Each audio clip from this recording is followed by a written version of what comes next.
everyone. Did you have fun in this camp? Yes. That's great. So we have this camp with named Youth Camp. So this morning we were meditating a little bit about this word youth. When people think about this word youth, they say it's beautiful. It's really. They say it's a nice word. It's a good time. What makes youth so special? Why do you think youth is special and important for you? Anyone? Why do you think your time now is important? You're strong and energetic. It shapes your future. It shapes your future. You are strong, raw energy. Anyone else? Where you build a lot of your personality. You build a lot of your personality. Anyone else? Joy, life. Joy, life. Exactly. You have opportunities to try different things, enjoy different things. You learn a lot of lessons. You learn a lot of lessons. Yes. So youth is beautiful because of potential. Because depending on how you spend, or how you use your youth, you can be anything. You can do anything because you have a lot of strength, you have a lot of energy, and it shapes future. And then we get to this question: how do I want to use this opportunity? How do I want to spend this youth? How can I make the most of my youth? That's the question we get. And to try to find out, they do different things, they try different things. And the words that you answer, they can try to give you an answer. YOLO. What does YOLO mean? You only live once. Isn't that true? What's wrong about it? You die twice. You only live once, so do whatever you want. Follow your pleasure and live as you feel like it. That's a message the word gives. There are many songs about it, there are many speeches about it. They say, you enjoy your life. Do as you want. Be yourself. Even the sinful part of you, love it. Love the sin. That's the message the word gives you today. And there was actually one person who lived this kind of life to the extreme level. And before talking about the person, let's think about us. For us to satisfy this answer, how can I make the most of our youth? Some use Instagram. So on Instagram, they show off their money or their vacation, or they show off their success on Instagram. I'm not talking bad of Instagram. It's nothing wrong with sharing your life with friends, family, especially those who are far from you. You are just sharing pictures to, keep up with together. It's not bad. Nothing bad with it. But what are many people do with Instagram is that by showing off their life, they are trying to satisfy their question. I'm making the most of my youth. I'm spending my youth well. But they feel nervous in their heart still. That's why they keep trying to show off. Look, I'm living well. Look, I'm using my youth well. That's why many youth are getting obsessed with Instagram. They are anxious. Am I really doing right? And they try to satisfy that from the acknowledgement from other people. When they say, wow, that's so cool, then we feel like, I'm doing okay. Oh, hey, that's so cool.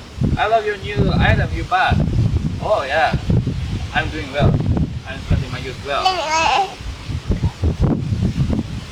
And there was someone who made the most of this, and his name is Solomon.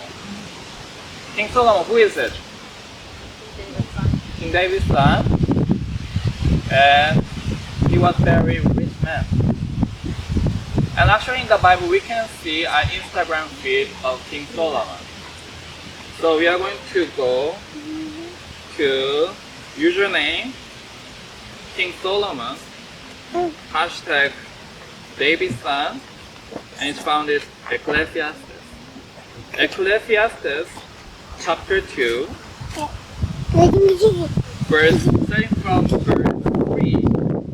We can read his Instagram feed. Let's see what he says. I searched in my heart how to gratify my flesh with wine, while guiding my heart with wisdom and how to lay hold on holy. Here I might see what was good for the sons of men to do under heaven or the days of their lives. Okay. To see what was good for the sons of men to do under heaven or the days of their lives. Okay, let me try. YOLO life. I'm gonna do that. I made my works great. I built myself houses. I planted myself vineyards. I made myself great. I did a good success with my business. And I have my own house. And I have my own backyard. I made myself gardens and orchards. And I planted all kinds of fruit trees of them. I made myself water pools, swimming pool, personal swimming pool, from which to water the growing trees of the grove. I acquired male and female servants, and had servants born in my house. Yes, I had greater possession of herds and flocks than all who were in Jerusalem before. I also gathered for myself silver and gold and the special treasures of kings and of the provinces. I acquired male and female singers, the delights of the sons of men, and musical instruments of all kinds. With his wisdom, he was super famous. Who's the most famous man on the earth right now? Just give me anyone. Famous and popular. Everyone likes. Elon Musk. Elon Musk. Everyone. No, the one who lives right now. On Elon Musk. Elon Musk, I think, Elon Musk? There are quite a lot of He's one of- haters. Not the most Elon Musk is the richest man. BTS, Bill Gates. there are many fans for BTS. And who has the strongest power? Biden. Biden? Vatican. Oh, yeah, The Pope. Putin also. The Pope. Believe it or not, the Pope. Yeah, Pope.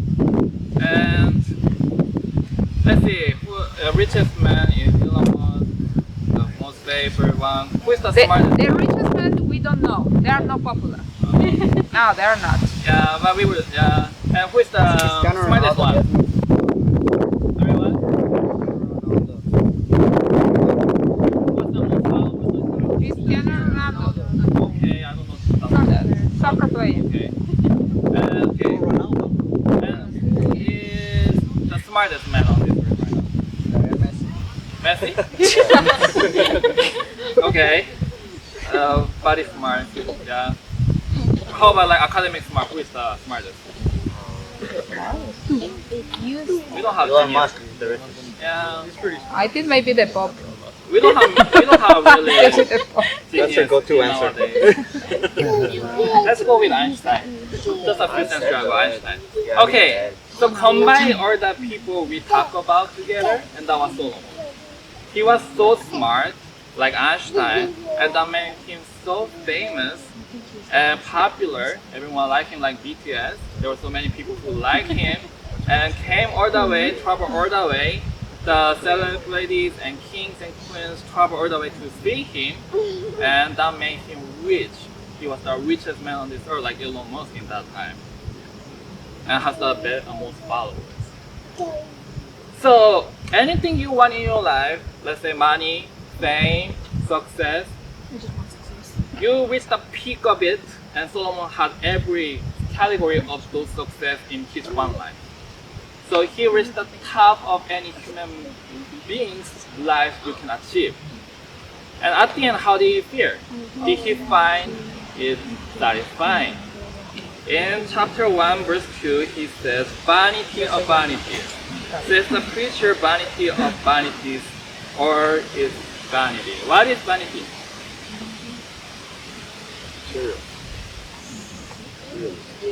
Vanity is a little difficult word.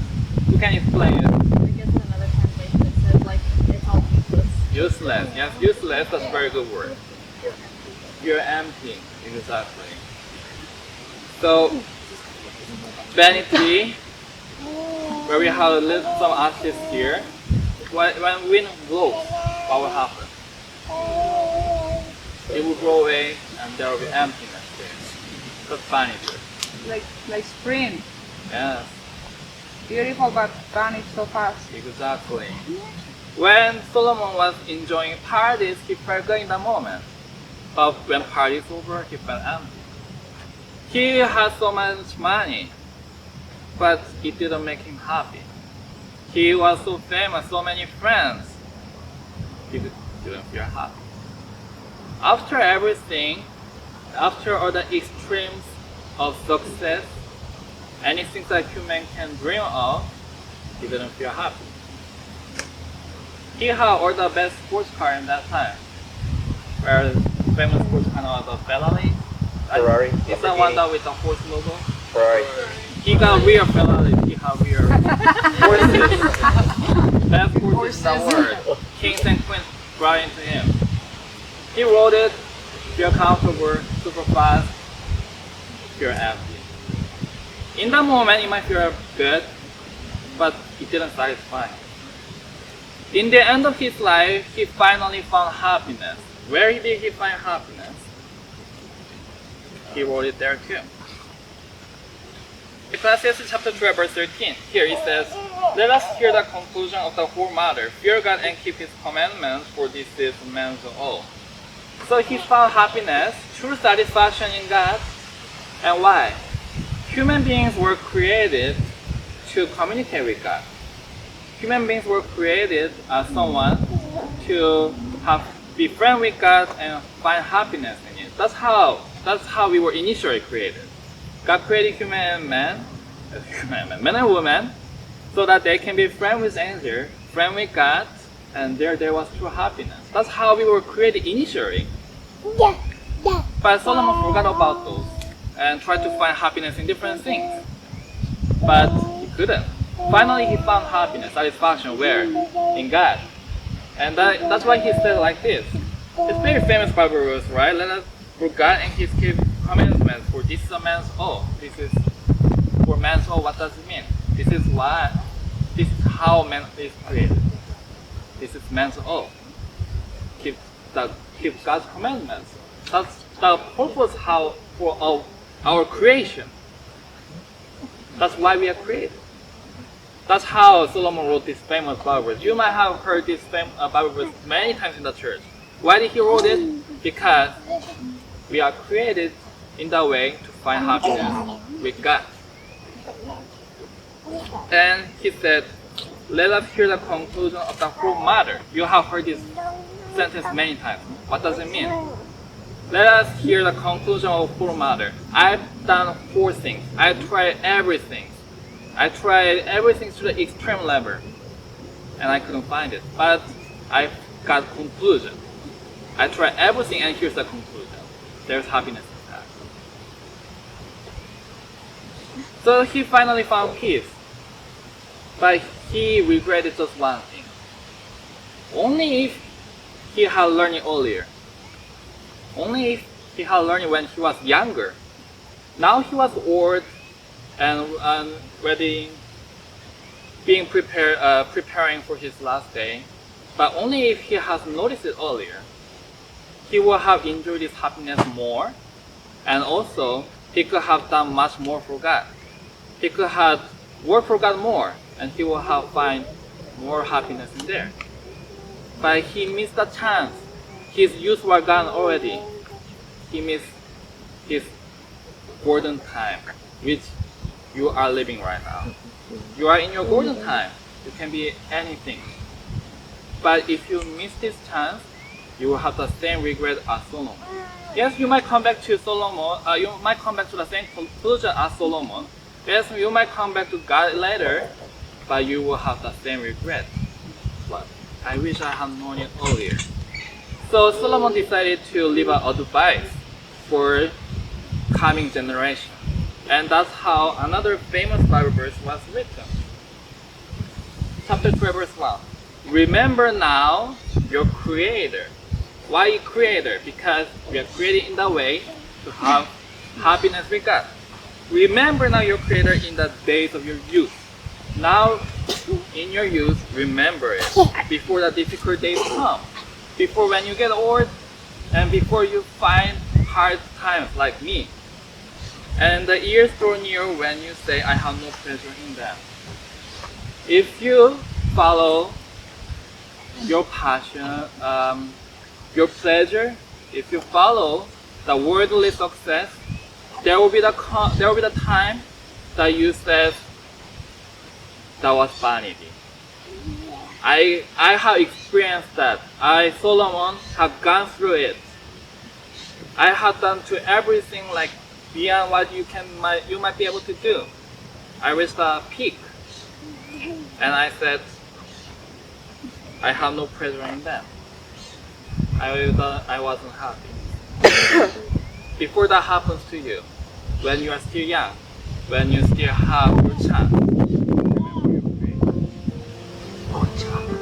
So my dear friends, my dear youth, how would you make the most of your youth? How are you going to spend your youth?